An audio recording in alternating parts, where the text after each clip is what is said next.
Welcome to Dead Grime Gorys. Hi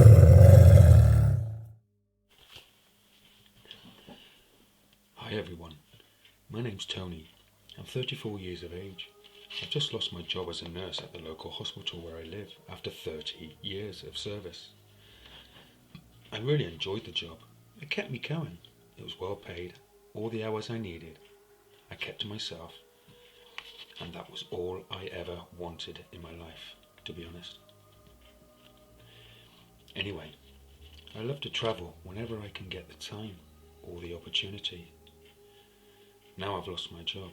Sadly, it's a no-no. But anyway, I got this new job. It was a new job offer as a long-distance lorry driver, and as many hours and overtime and standard hours with it, obviously, that I needed. So I applied, and surprisingly, they got back to me quite quickly. I was very surprised. The guy on the phone asked me if I could start tomorrow night, if I wanted the job. And of course, I happily accepted. Who wouldn't? My first night at my new job, and I was instantly given a tour of the courtyard, in which they kept all the lorries nice and clean, ready for their shift. And I couldn't believe my eyes when this guy pointed out this lorry, which had lights all around it and outside.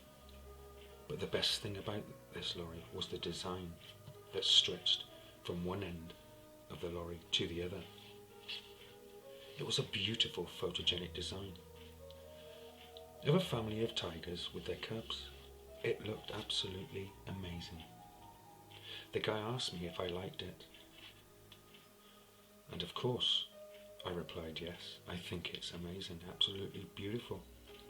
The guy then replied, good, it's your ride, take care of it, keep it clean, but look after it, okay? I joyfully replied, sure, no problem. I had a big smirk on my face, as you can imagine.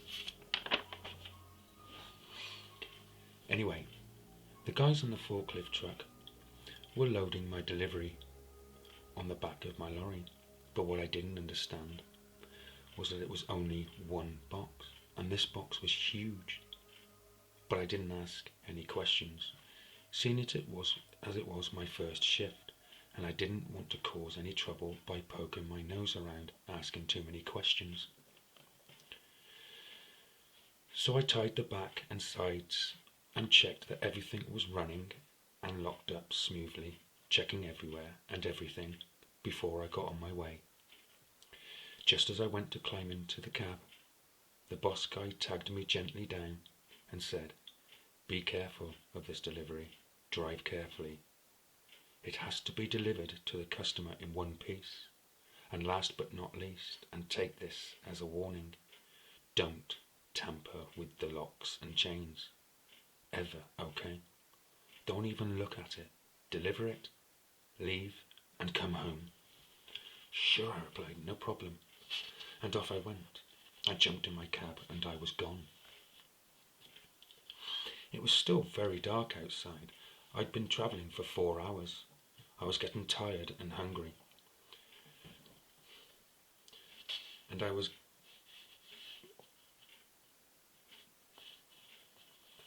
I had a flask of coffee, but nothing to eat. Nothing else at all.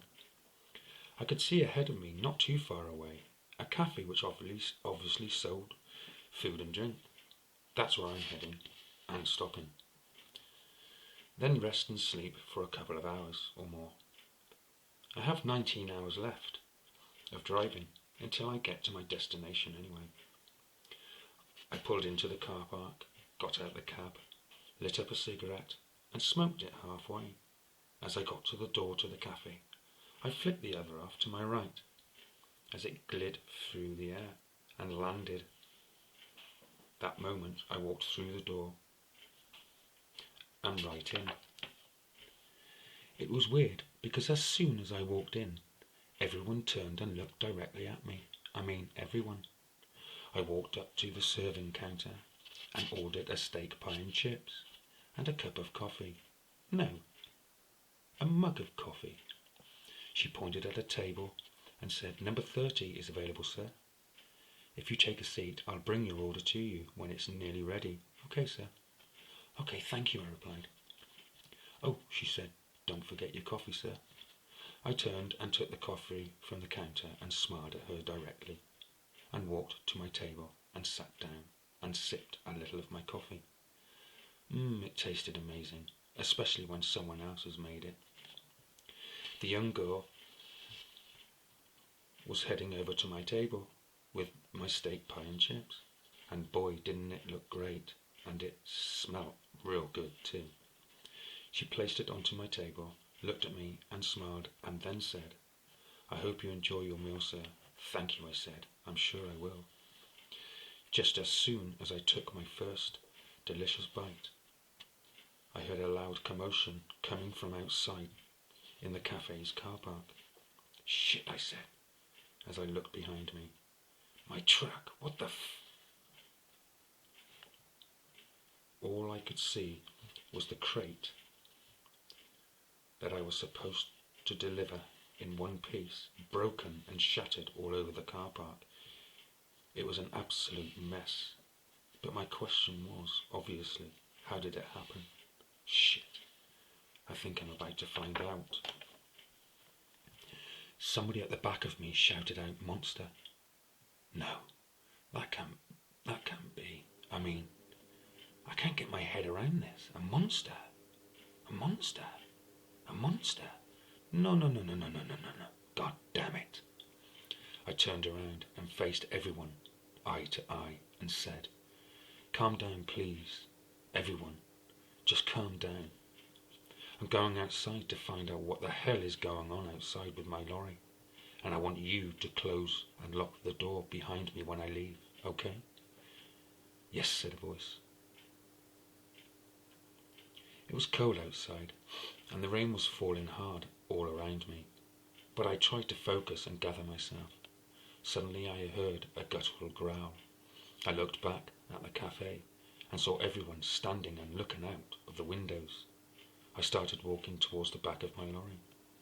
I'll admit, I was a little scared at this point because I didn't know what I would be up against. Suddenly I felt this thud on my back and a sharp pain run hard through my body. At that moment I fell to the ground and hit the concrete hard.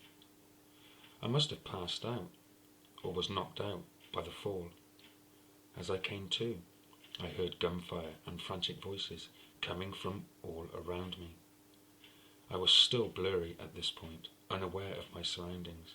Suddenly I heard a loud screech and dying growl, and then some people were dragging me away back into the cafe through the door, and I was gently placed, lying down on one of the seats with a soft fabric placed underneath my head. I heard a female voice saying, "Oh my God, it's a werewolf. They've killed it." I managed to sit up quickly and turn my head and look out of the window behind me, and there it was, slowly falling to the ground. I felt sorry for the creature. I thought quickly. I shouted and smashed the window with a plate on the table, and everyone outside looked back at me. At this point, the creature stood up, looked directly at me, and nodded. Its head turned around and ran into the dark, dense forest on all fours. After that moment, I never seen the creature again. But every time I drove into that same cafe, I'd face the forest and look hard into the forest, and I always saw these glowing eyes, and I always heard a loud howl and guttural growl. It could have killed me, this creature, at any time. I mean, this creature was huge, like it popped out of a horror movie. But I saved this creature from certain death. I guess it's true what they say. Dog is a man's best friend.